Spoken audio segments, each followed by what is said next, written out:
Thank you, Chris.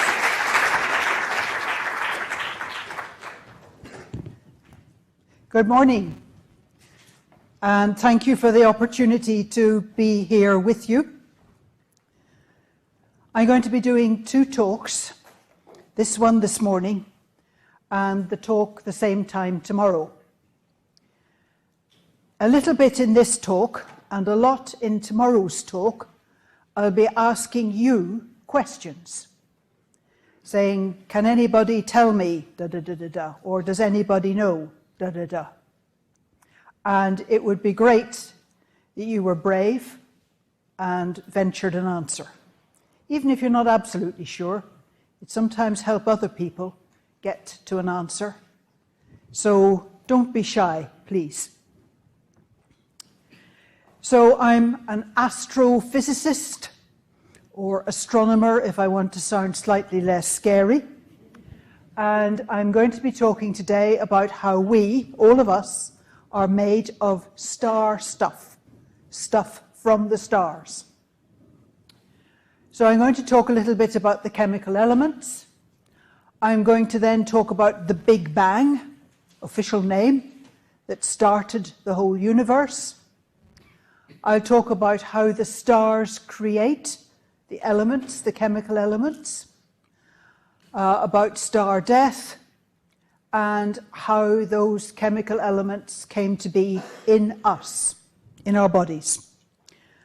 I very much am taking a top view, so there may not be a lot of detail. Well, you may feel differently about it. I think I'm taking a top view and ignoring the detail, but you can tell me afterwards if that's fair. So starting with the chemical elements. Reminder, what do we mean by the chemical elements? Here's a student's answer to a question.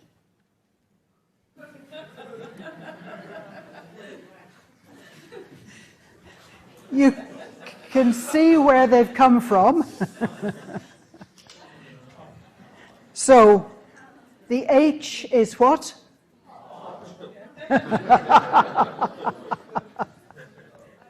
Hydrogen. The O is oxygen. The C, carbon. Yep. Okay. Here's another student answer.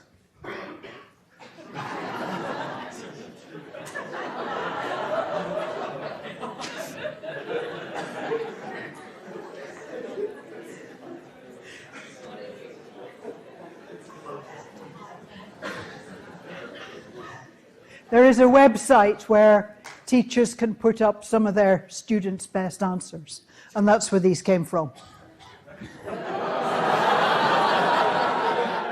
Move on quickly before I cause real offence and get lynched. So this is the full set of chemical elements, the periodic table. Have you seen charts like this hanging up, maybe in the chemistry lab in school? Familiar? Reasonably familiar? Good, okay. Starts with the lightest element, hydrogen, moves across the next lightest, helium, lithium, beryllium, boron, da-da-da-da-da-da-da-da. I had a dreadful chemistry teacher at school. We'd ask him questions like, why do hydrogen and sulphur and oxygen combine the way they do? And he should have been teaching us about the periodic table and valency. I don't think he knew about the periodic table. He said, God made it so. Wasn't a very satisfactory answer. If he'd known about the periodic table, he could have pointed out that this is in order of increasing mass, that the columns are significant, that elements in the same column have the same kind of chemical properties. So these are all the inert gases, helium, neon, argon, and so on. Inert because they don't want to react. They've basically got full electron shells. They're very nice as they are, thank you, leave us alone. And over the other side, there's highly reactive elements that have one lone electron in an outer shell, and that lone electron is desperate to pair up with another one. And in between you get all the other gradations of properties. In Oxford, where I work, we put the periodic table on the buses and taxis. I'm not sure what the Oxford Citizen makes of this, but in one way it's quite nice to see it. So, question for the students. What are the main chemical elements in our bodies? Hint, we are 2/3 water. So, hydrogen, oxygen, carbon, calcium in our bones, yep. Iron, what does iron do for us? Blood, what about blood? Hemoglobin, it's the red colour. Your blood is red because of the iron in your bloodstream. Okay, we've, I think, now got about 5 elements: hydrogen, oxygen, carbon, calcium, iron. There's over 100. I don't want to do all of them. Let's focus on those ones in this game. So, hydrogen, oxygen, carbon, calcium, iron. There's small amounts of all sorts of other things. Lithium is essential for brain health. Sodium and potassium do the signaling, messages from your brains to your muscles, and so on. But I'm only going to concentrate on these top 5. And if you understand how they came to be in our bodies, you can see how the other elements we've got came also. Great stuff, thank you. So, now, when you were born, you were probably about that size, give or take a bit. You are bigger now. Your body has more atoms now. Where have those atoms come from? Food and drink. Yep, food and drink. That's absolutely right. So, we've taken on food, we've taken on atoms. If you take on too much food, you get too many atoms, you get overweight, and so on.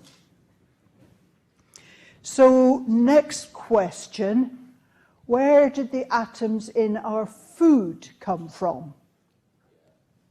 Yeah.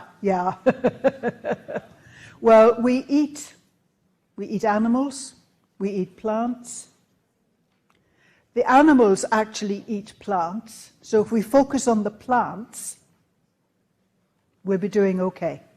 So we get atoms from the plants we eat, directly or indirectly. But plants start as tiny, tiny things and grow. They end up with more atoms. Where are they getting their atoms from? Air, sun, and the earth. Yep, rain. Okay, so when we eat, we're basically eating atoms from the earth or the air. I mean, it doesn't sound very nice, but we are actually eating atoms from the earth. So where did the earth get its atoms from? Well, okay, we'll come back to that one. It's quite a long story. And that's going to be kind of the story of today. Where did the earth come from? How did the earth come into being?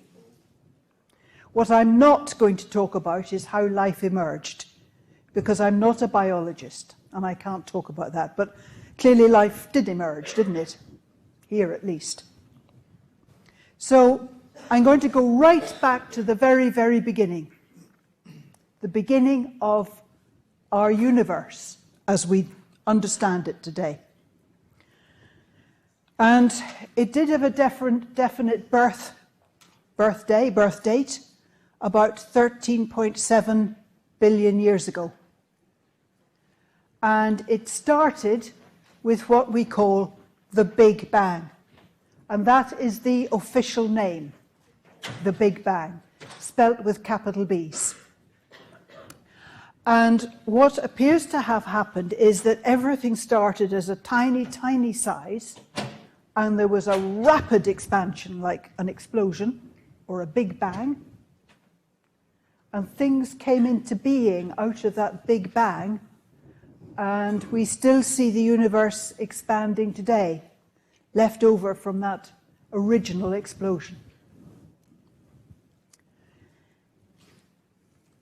So the Big Bang must have been really big, very hot, and full of energy, because it contained the potential for the whole universe, for everything that's in the universe.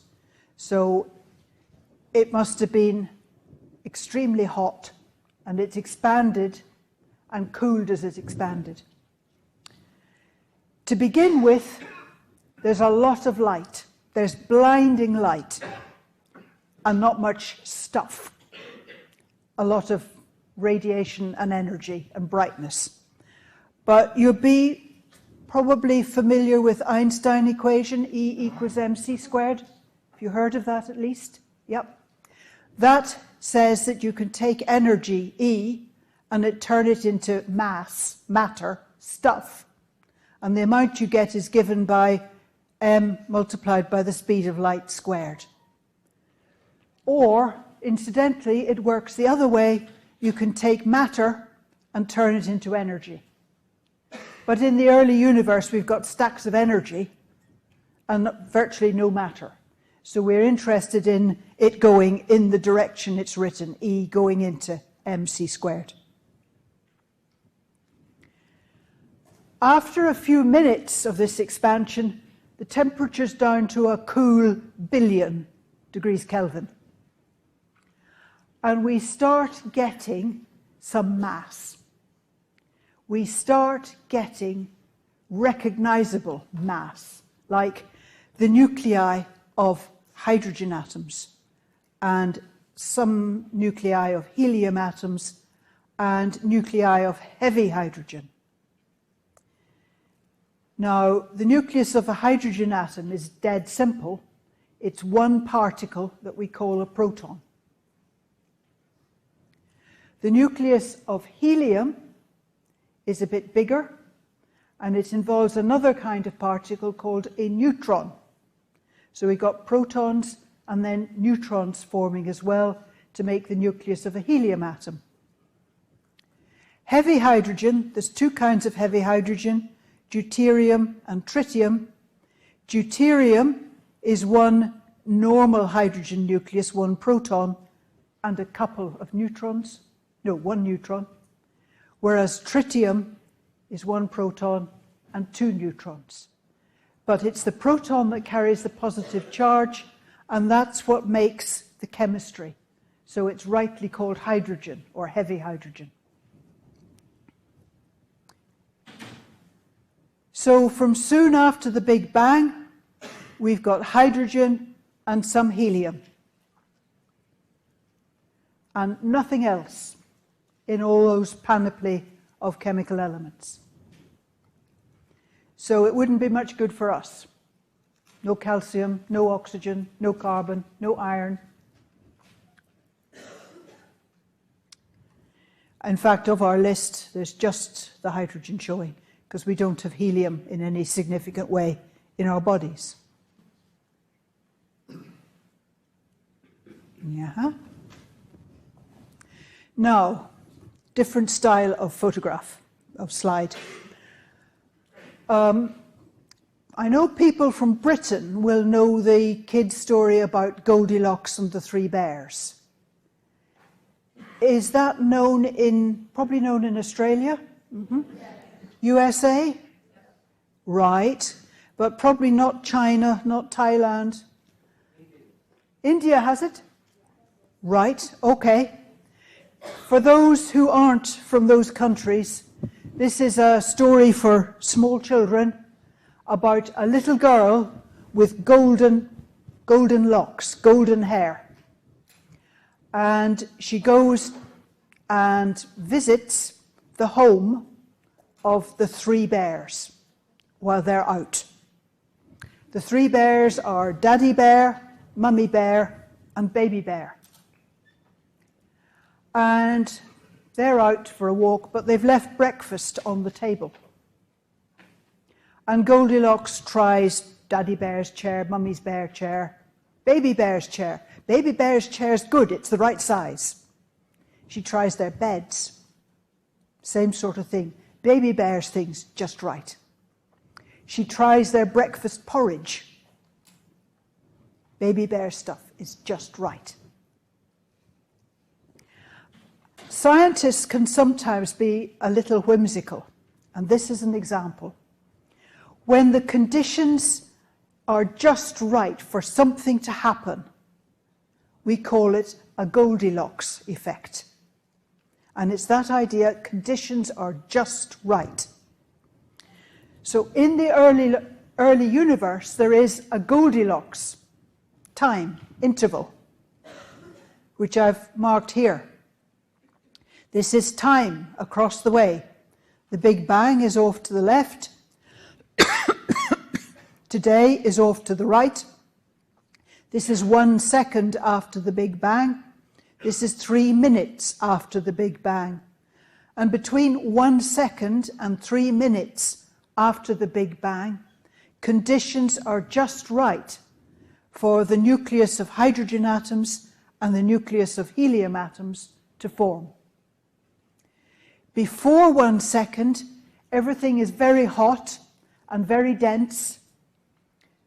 Perhaps know that at high temperatures, particles rush around at great speed and they bang into each other hard, and anything that tries to form gets broken up again in the collisions.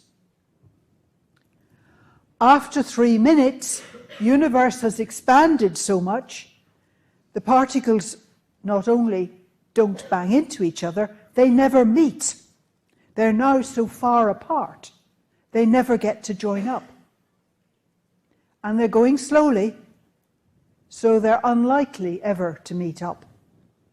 So you don't get, after 3 minutes, particles meeting up and making bigger entities. So the early universe provides us with the nucleus of hydrogen atoms and the nucleus of helium atoms, and nothing else, because it quickly gets too cold, too thinly spread out. Which is great, but where have the rest of the chemical elements come from? A universe of hydrogen and helium is not terribly interesting.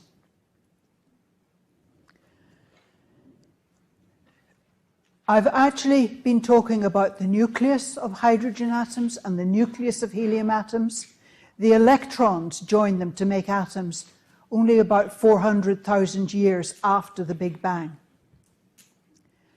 And in general, the expansion and cooling means that we're not going to get heavier elements formed the way the hydrogen and helium were.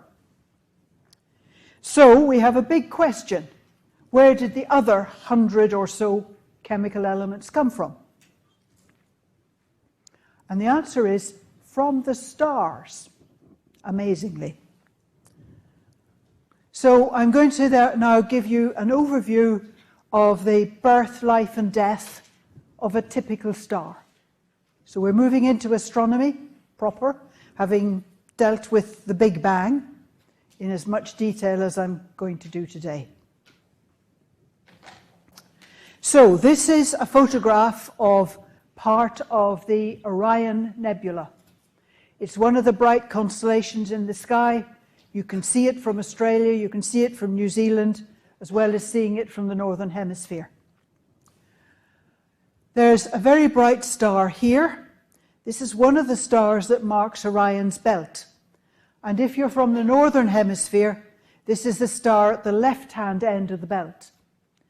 But if you live in the Southern Hemisphere, it's the other way up, and this is the star at the right-hand end of Orion's belt.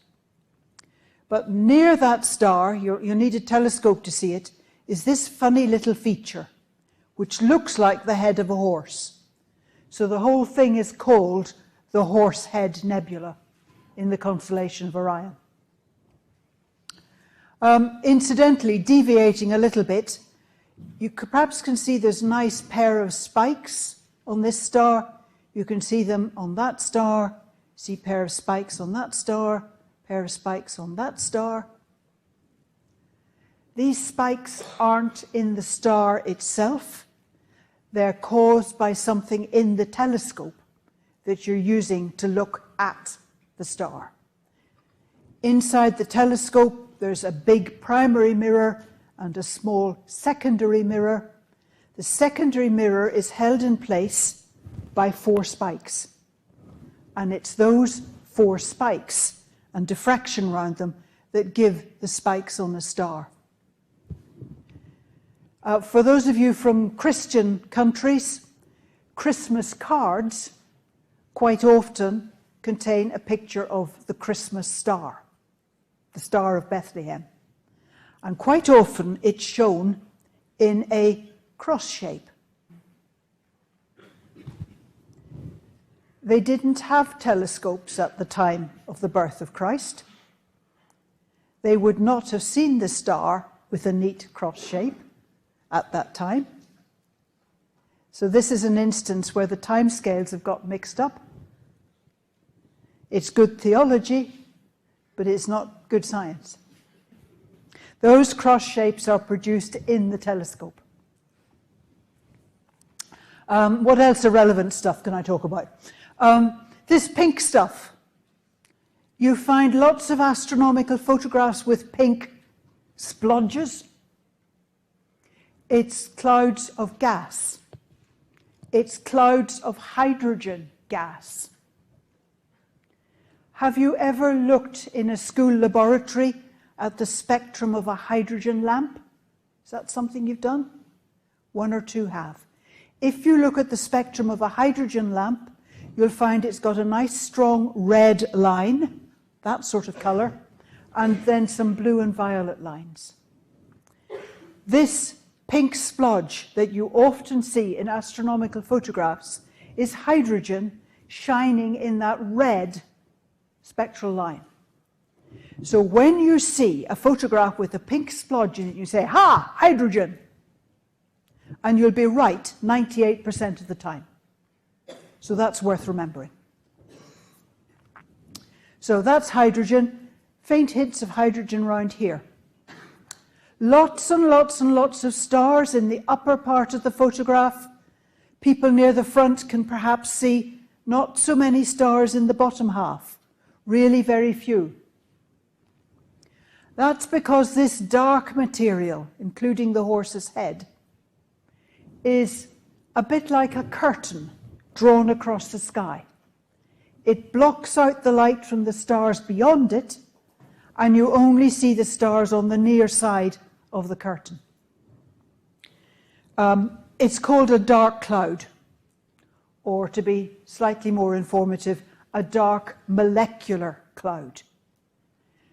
These clouds are relatively dense, and they're cool, and in them molecules can form. And there's a great new branch of astronomy, astrochemistry, where you go looking at the spectra of the molecules in these dark clouds. And there's probably now about 100 different molecules known up there in space. They're still fairly simple molecules. People keep wondering if they'll see something that might relate or be a precursor of life. But I don't think they've found many ring molecules, for instance. But they've certainly found simple molecules like ammonia and carbon monoxide and water and simple molecules like that. So there's a whole new branch called astrochemistry, studying the molecules in these dark clouds. And molecules can exist in these dark clouds because the clouds cut out the light. And so there's no light to break the molecules up again. And because they're dense, you can't see the stars beyond them, only the few stars this side. So these clouds are important for our story because this is where things can happen besides molecules. In some of these dark clouds, there are particles of gas, maybe some particles of dust, and they're moving around slowly. But you can occasionally get a little grouping of them, a little knot. And this little knot has extra gravity, so it pulls in another particle or two, which makes the knot a bit bigger and puts up its gravity, which pulls in another particle or 2 or 3, which increases the size of the knot, puts up the gravity, and it pulls in some more particles. And what started as just a fairly random knot of a few of the particles in the cloud gradually grows and grows and grows. And as it grows, as its mass grows, the stuff in the very center begins to get a bit hot because of the pressure of the overlying material. And what we're seeing is a star being created. Now, when the temperature in the middle gets up to 10 million degrees Kelvin, nuclear reactions can start. This knot is primarily hydrogen. So what happens is that hydrogen gets converted to helium. I'll show you how in a minute. And that releases energy. And that energy works its way out as light. And so you begin to see this, what was a dark knot, once the nuclear reactions start, it starts shining. It's a young star. It's becoming a star. One of the ways that we get light is we can take 4 protons, combine them, change 2 of the protons into neutrons, and you get a helium nucleus. And this is a lower energy state than those 4. The energy comes out as starlight. It shines.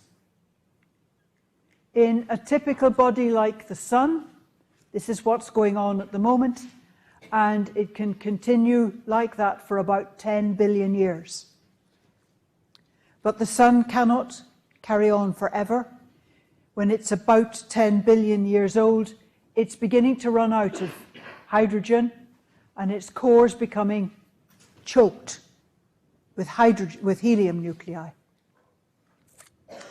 There is one more form of life for the Sun. It can take the helium in its nucleus, it can take 3 of those and jam them together to make carbon. And that also releases energy, which comes out as light and heat. So the Sun will be doing this for about 10 billion years, and then doing that for a relatively short time, but it can do it. So the Sun, ultimately hydrogen around the outside, and in there a core of hydrogen converting to helium, spends most of its life doing that, but ultimately it's hydrogen converting to helium, and in the core, helium converting to carbon. And carbon is important for us. We've got a lot of carbon in us. So, of the elements we need for human life, there's hydrogen all over the place, and there's carbon, but it's locked in the center of a star. It exists, but it's no use to us, no use for making us. And in about 5 billion years' time, the Sun will begin to die. Its core will now be full of carbon. There's no more helium in the core to convert to carbon, and it hasn't got the oomph to do anything with that carbon. So it's going to die. As it dies, it's going to swell up, become a red giant. We don't know exactly how much it's going to swell up, but we know it will swell and engulf the innermost planet. Which is that? Mercury. It'll swell and engulf the next one, which is Venus. The next one is Earth.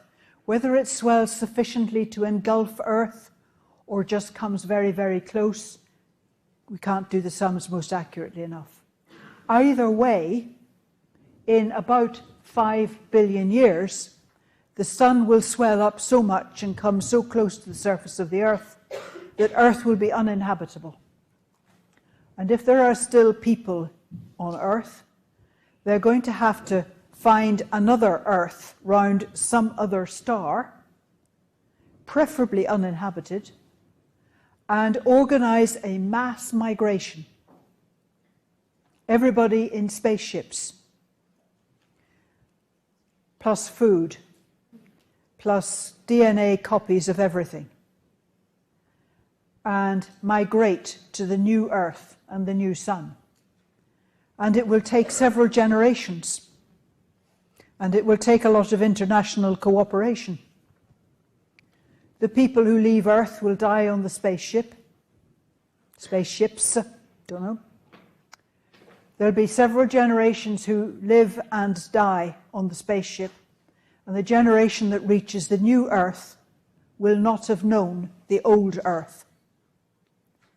So it's going to be a big, big exercise for humanity to cooperate, to organize it, to make sure you take the right stuff and that you're going to a good place. I'd love to be a fly on a wall to watch how humanity managed that one. But anyway, that's the end of the life of the Sun. It's made hydrogen, helium, and carbon, but they're all inside the Sun. So it's not helping explain where we got our chemical elements from. And to explain them, we have to look at more massive stars.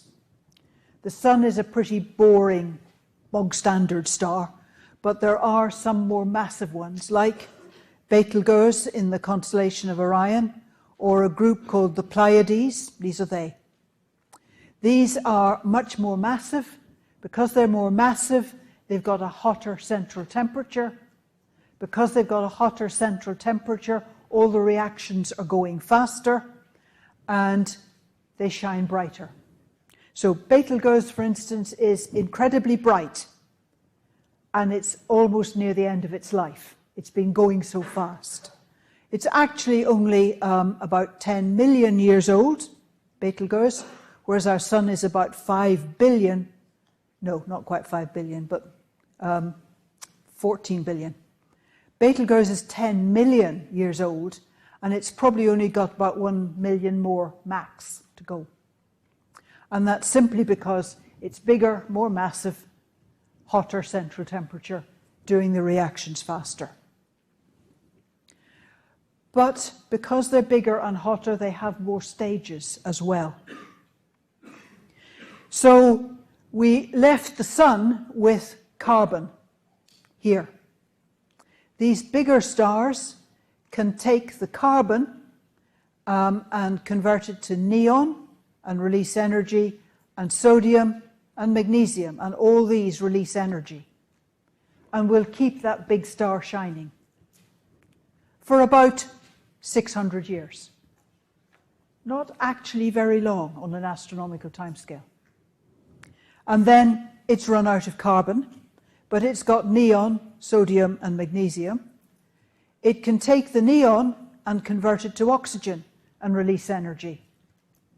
There's enough neon for that to last for 1 year. Definitely not very long. And then it runs out of neon, but it's got oxygen. And then it can take the oxygen and turn that into silicon and release energy. That keeps it going for 6 months. And then it can take the silicon and in 1 day converts that to sulphur and argan and then calcium and on to iron and nickel. And then the day's up and it's run out. And these are particularly difficult elements to use, as I will explain in any sense. The star thinks it knows how to do it. It thinks what I have to do is shrink my core, put up the temperature, and these will start doing nuclear reactions. So it shrinks its core, puts up the temperature, and nothing happens. So it shrinks the core a bit more, puts up the temperature, and nothing happens. So it shrinks the core and puts up the temperature a bit more, and nothing happens. And it ends up doing something quite dramatic. But just before it does this dramatic thing, it's got iron in its core, silicon outside, oxygen, neon, carbon, helium, and then lots of hydrogen. The hydrogen goes way up there and way down here. So there's a lot of useful chemical elements there, but they're locked inside a star. But then the star explodes. and that ends all that sequence of activities and scoots a lot of stuff out into space. So this is a southern hemisphere object called the Large Magellanic Cloud, named after the explorer Magellan. But when you turned Magellan into an adjective, Magellanic, it's hard to recognize the name, but it is named after Magellan. It's known in the field as the LMC, Large Magellanic Cloud. There's a small one as well. And looking at this photograph, there's lots and lots of this pinky red stuff. What's that? Hydrogen. Great. And there's lots and lots of stars. There's a glowing mass of stars and gas up here. And there's one tiny little star picked out with an arrow. Just to be absolutely clear, the arrow's added after the photograph's taken. Astronomy is not that easy. But watch that corner of the photograph. That's the inconspicuous little star that we had to point out with an arrow. It has exploded. It's one of these massive stars. It's been through this whole business of converting this element to that element to the other element to the other element and ending up with iron in its core. It was shrinking its core to try and make the iron ignite, and it was shrinking its core and shrinking its core. And the stuff that was, so to speak, resting on the core suddenly found it was standing on nothing because the core had shrunk away. And that stuff went rushing down to get a foothold, if you like. The core by this stage is rock solid, and the stuff that comes rushing down hits a brick wall and bounces out. And you have this great explosion. And you're left with, going back to Chris's introduction, a tiny, tiny star called a neutron star, which radio astronomers can see as pulsars, which we discovered 50 years ago. But this star is exploding, and it's chucking out into space all these useful chemical elements, tons of them. We call this explosion a supernova. I don't know if you have a car here called a Nova. We do in Britain. Nova means new. It's a new star. It's a super new star because it's really, really bright. And it's a big explosion. And in the explosion, typically 400 million tons of carbon is chucked out into space. Even more millions of tons of nitrogen, a lot of sulphur, a lot of radioactive nickel, and the radioactive nickel will keep that exploded remnant shining because of its radioactivity. It lasts a couple of months typically, keeps it shining. So there's stacks of all these useful chemical elements now chucked out into space.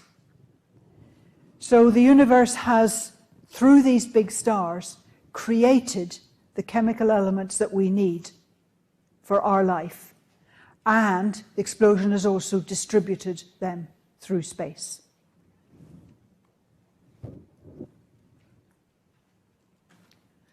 Now, bypassing just slightly our main subject, if one of the stars near to us went off as one of these big explosions, a supernova, abbreviation SN, could it be dangerous for us? And yes, it could, because along with everything else, there's a strong burst of gamma rays and X-rays. And the Earth's atmosphere would not be sufficient to shield us. There's so many of them, so much of them. So it could be dangerous to Earth if it was too close.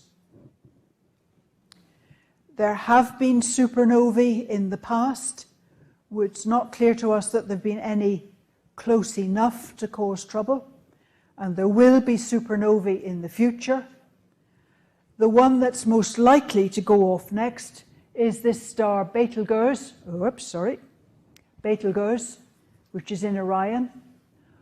It's the nearest star most likely to go supernovae. When I wrote this slide, I was fairly certain it wasn't showing any intermediate signs. There's no variability. But there are other astronomers who say actually it won't necessarily show variability. Actually, it could go off any day. So, okay, we'll take the more sober version. It could go off any day. It is, however, 65 light years away from us. Do you know what a light year is? The distance light travels in a year. It's a big number. And they reckon that to cause trouble for the Earth, a supernova would have to be within 25 light years.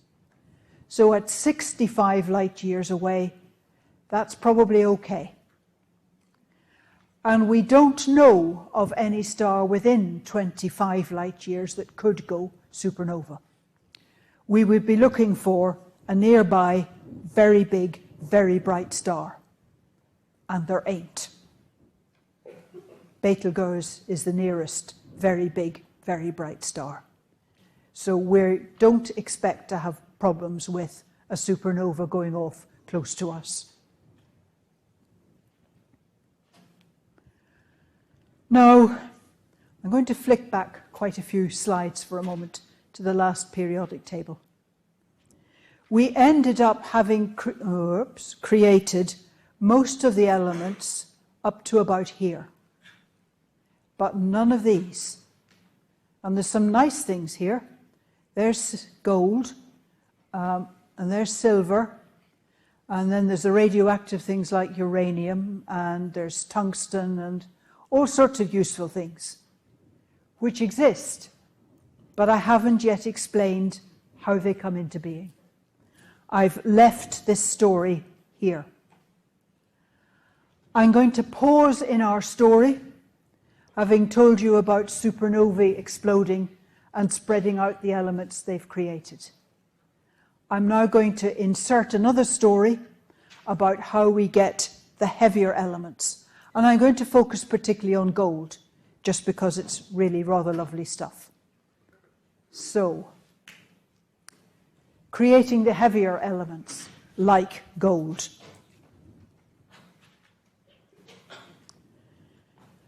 This graph has all the chemical elements along the bottom, from uranium and hydrogen and iron's in here at about 55, 60. And this tells us how tightly bound together are the nuclei of all these different chemical elements. Hydrogen is very lightly bound. Helium, okay. Iron is the most tightly bound. And the elements heavier than iron, as you get towards them, get less and less bound to uranium here.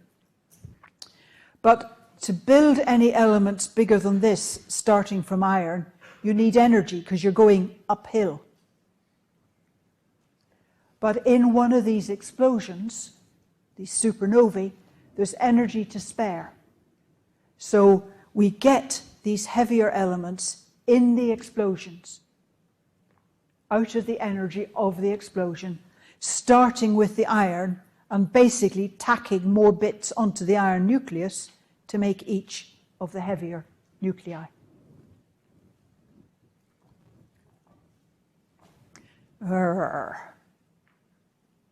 So, what nature does is, if you imagine all the elements laid out along here, it's a nice long floor. So here's iron nucleus. I am an iron nucleus.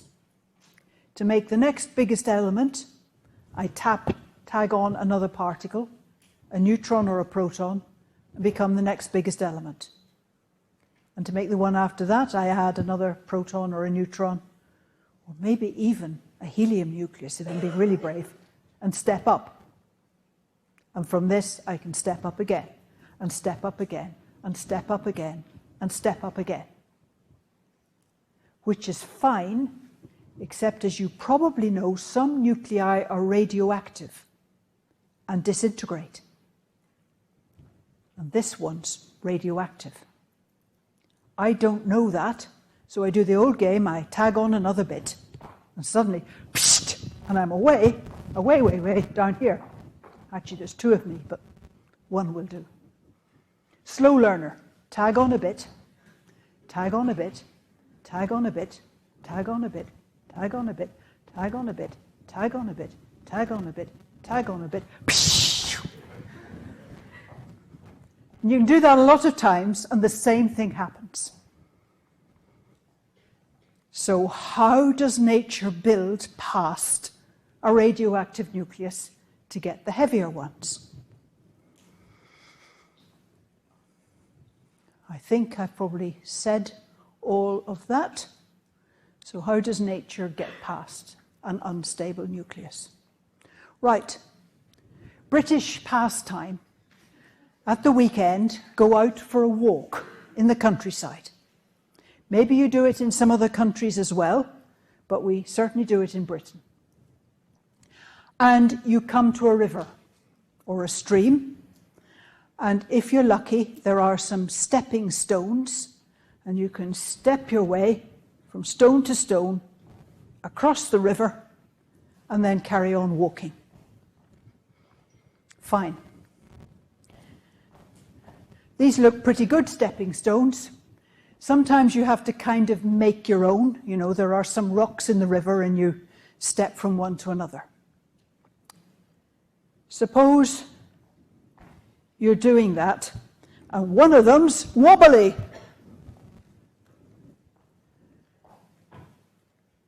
You can fall in the river. You could step in the river and maybe get just one leg wet. But actually, there's something you do almost instinctively. Yeah. You jump quickly onto the next one and hope it's steady and you can regain your balance. So you realize this one's wobbly and you jump on quickly. That's what nature does, or can do. So back to me being an unintelligent nucleus, add a bit, add a bit. Oops, it's wobbly, add two. Stable. It can add two particles in rapid succession and jump on past the radioactive one or the wobbly stone.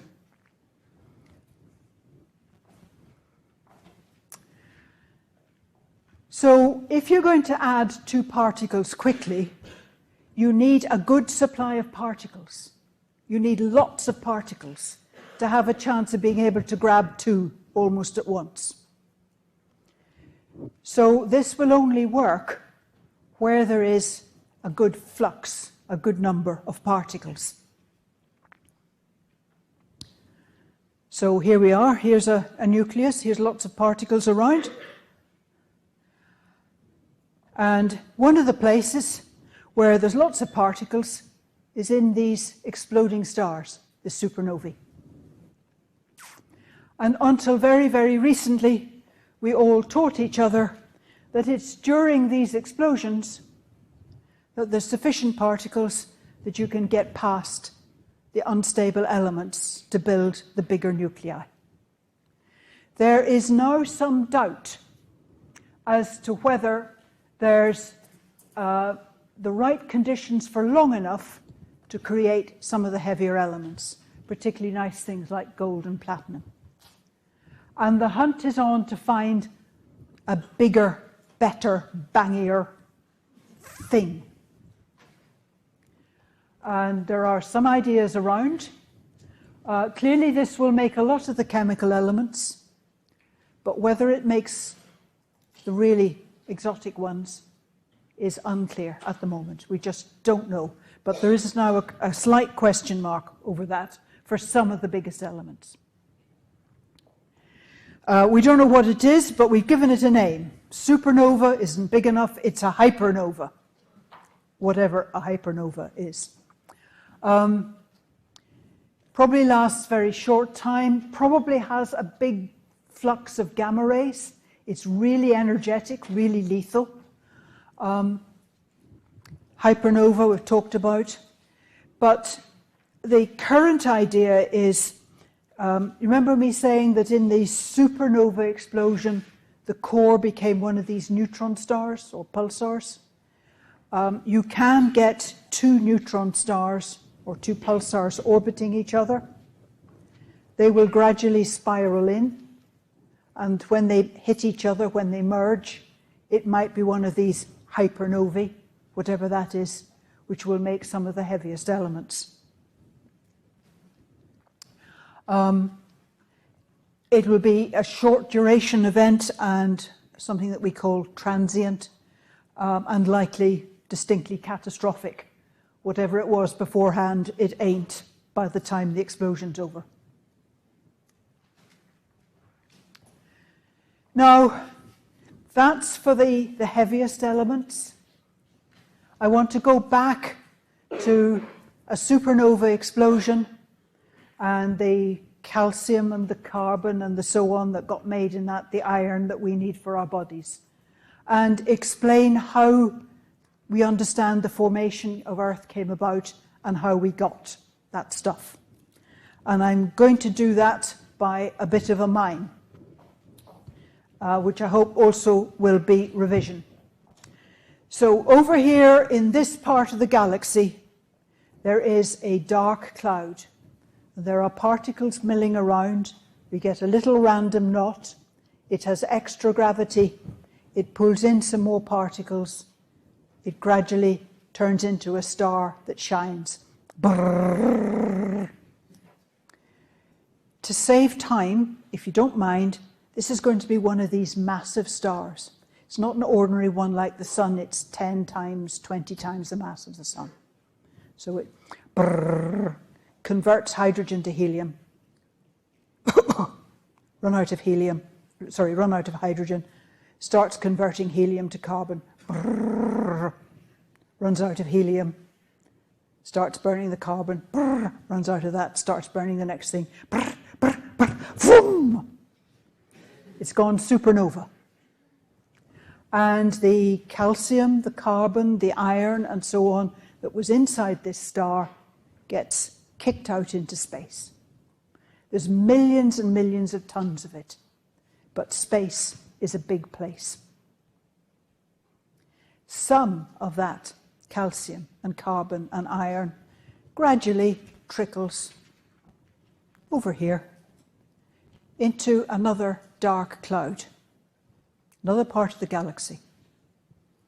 And in this dark cloud, there are particles of hydrogen milling around, makes a little knot, extra gravity, pulls in more, knot grows, gets hot in the middle. It's joined by some of the heavier elements from that explosion.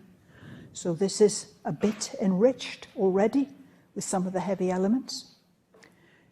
To save time, if you don't mind, this one happens also to be one of these massive stars. They're not that common, but if you want to have a break, this is going to have to be one of these heavy stars as well. So it starts shining, brrr, runs out of hydrogen, brrr, helium, brrr, brrr, brrr, brrr, works its way up till it's got an iron core and explodes. Boom! And all the stuff from this explosion, all these lovely heavier elements, gradually fan out through space. And some of it trickles over here